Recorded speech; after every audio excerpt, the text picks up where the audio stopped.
Hello there ladies and gentlemen, how are you doing today? This video, we'll be talking about one of the most legendary mods out there, the biggest and greatest mod to ever grace Minecraft's landscape with its presence, Advent of Ascension 3. Advent of Ascension is an enormous content-rich mod focused on progressively becoming more powerful through exploration and discovery, adding over 300 new enemies to fight, hundreds of new weapons and armors to equip, 35 powerful bosses, 12 brand new skills to train, and best of all, 22 dimensions to explore, all with their own structures, resources, monsters, boss battles, and plenty more. In this showcase, we'll be going over 5 main parts of the mod. Getting started, exploring the dimensions, the skills you can train, the resource system, and the loot. In each part, we'll cover all the essential information you'll need to get started, as well as provide useful info on how to progress in each section. With that said, let's start off with part number 1, getting started.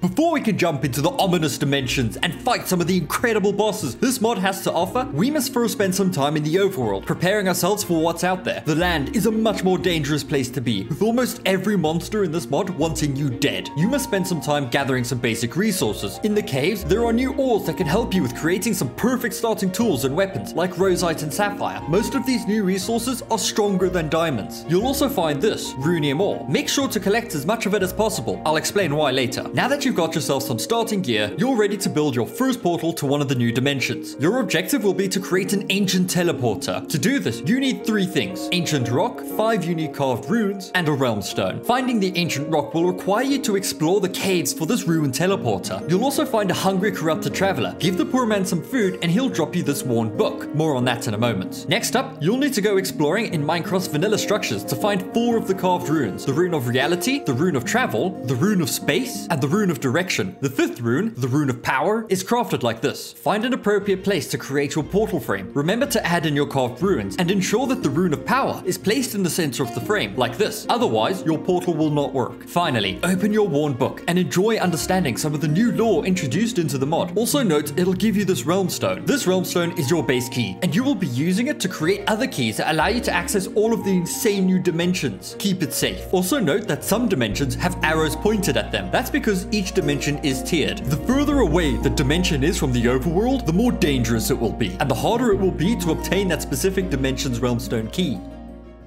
Yeah, this mod goes deep, so buckle up my ladies and gentlemen, as we now dive headfirst into part number 2, the dimensions. Quick aside, use JEI, Neat, and the Gravestone mod to help you when exploring in the dimensions. Trust me when I say you'll need them. There are so many things to explore and discover in the 22 brand new dimensions this mod offers. Dimensions like Procasia, a Jurassic world teeming with ancient wildlife, or Crestevia, a huge underworld littered with deadly monsters that have been mutated by the glowing crystals that populate the caverns.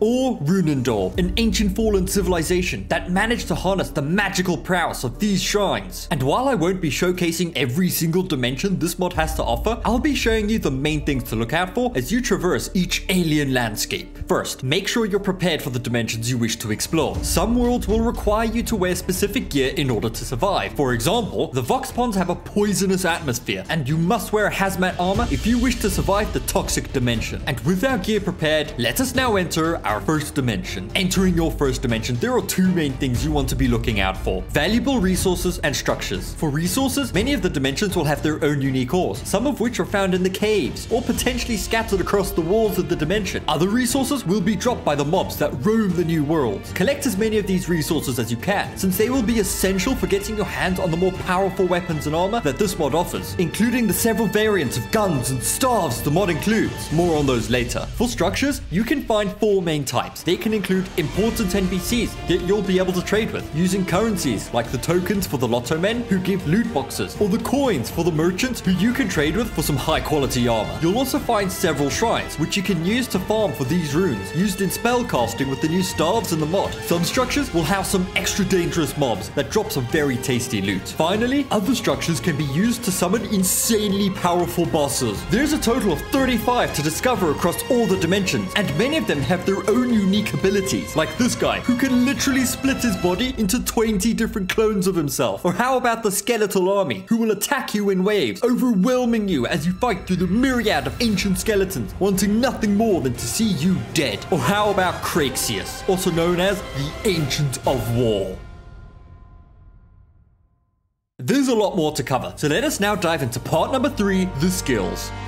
To start with, press the delete key to access useful information about each of the skills. That said, there are 12 skills currently implemented into the mod. Simple skills like foraging, hauling, and logging will allow you to obtain extra loot when mining, fishing, or chopping wood, respectively. The higher the level, the better the loot. Extraction works much the same way, but instead you can filter lava with this extraction device for extra resources. Expedition grants you useful modifiers, like the ability to breathe underwater or satiate your hunger whilst you run. Train it by running like the wind, bullseye. Butchery allows you to deal critical hits onto your enemies on top of your vanilla critical hits. The higher the level, the more damage you'll do. You can perform these critical hits when you have enough battle rage. To train butchery, collect these bloodlust orbs whilst in battle. Innervation increases your maximum health. Collect these heartstones when slaying your mortal enemies. Hunter unlocks the ability to fight some of the more nimble beasts. If your hunter level is too low, you won't do any damage to them. Train hunter by taking down the beasts that you have the knowledge to attack. Anima unlocks the ability to create these tablets. Each tablet has an area of effect and will grant you a unique buff, provided you have the necessary soul power to use these tablets. To train Anima, be on the lookout for these Anima stones, found rarely within the foliage and crops in each dimension. Creation allows you to forge your own minions to fight by your side, summoned by these slabs, which are crafted using this infusion table. Training your creation is done by sacrificing your minion slabs on this creation forge, and the higher your creation level, the more insane the minions you can summon.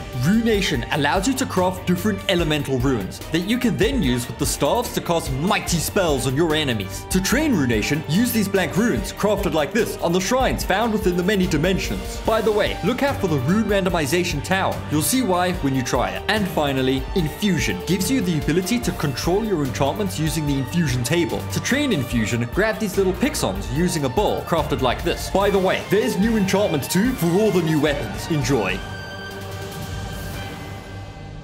Okay, let's now talk about the 5 resource systems the mod includes in part number 4, the resources. You have 5 resources in total. Energy is used to empower your weapons, like the blasters. Creation controls how many minions you're capable of summoning. Soul power is your ability to siphon buffs provided by the tablets you've placed. Battle rage is your source for performing those critical hits. Finally, tribute. These dimensions are inhabited by 5 gods. Performing certain tasks will please each god, and if you satisfy their wish before nightfall, they will bless you with welcoming enhancements for the night. Selan, the god of nature, wishes for you to harvest his crops. Luxon, the god of light, wants you to capture his pixons, but also enjoys it when you create light through smelting items. Erebon, the god of darkness, wants you to slay monsters during the day. Pluton, the god of treasure, wishes for you to find all of his loot hidden in the trees and stones. If you satisfy all 4 gods before nightfall, Krasaun will bless you with the Holy Sword, which is a stupidly powerful weapon that allows you to call upon the gods' aid to strike down your foes with lightning.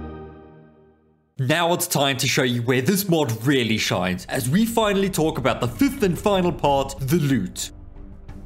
One of your best friends is going to be this infusion table. Not only does it create incredible enchantments, but it's going to be your replacement crafting table for when it comes to creating those brand new ultra powerful weapons. To get started, you need the scrap metal made like this. This will allow you to create various weapons and armor frames using the frame bench, and is the core material for creating those new ungodly weapons like the guns, shotguns, cannons, blasters, and the staves, and all of your new armors as well. Most of your guns will require special ammunition, so make sure to use JEI to figure out what you need in order to use those new destructive weapons. All the new weapons and armors will be tiered as well. Tier 0 means the weapon is obtainable through items available in the overworld. Tier 1 means you must visit at least the Tier 1 dimension in order to obtain the weapon. This pattern repeats up to Tier 4, where you'll need to visit the extremely dangerous Shirelands dimension and find a Divine Station. The Divine Station is used to combine your weapons with an upgrade kit to create an ultimate version of that weapon. It works with armors as well. Even more, if you master any of your skills by reaching level 100, you'll be able to wear one of the master armors sold only by rare NPCs who spawn in the various dimensions. These armor sets provide ridiculously powerful buffs that will turn you into a machine. That's not all. You have these guys, the Undead Heralds, who spawn in any of the dimensions and will trade different tokens for these collectible banners. And if you defeat a boss, they'll drop a collectible trophy as well. Can you collect them all? Do you see how this mod can help turn you into an immortal being with near unlimited strength? Your armor buffs mixed in with the guns you use to mow down your enemies, and staves to cast deadly spells at their behest. Meanwhile, your tablets lay there, providing you with buffs to make you even stronger, with multiple minions fighting by your side.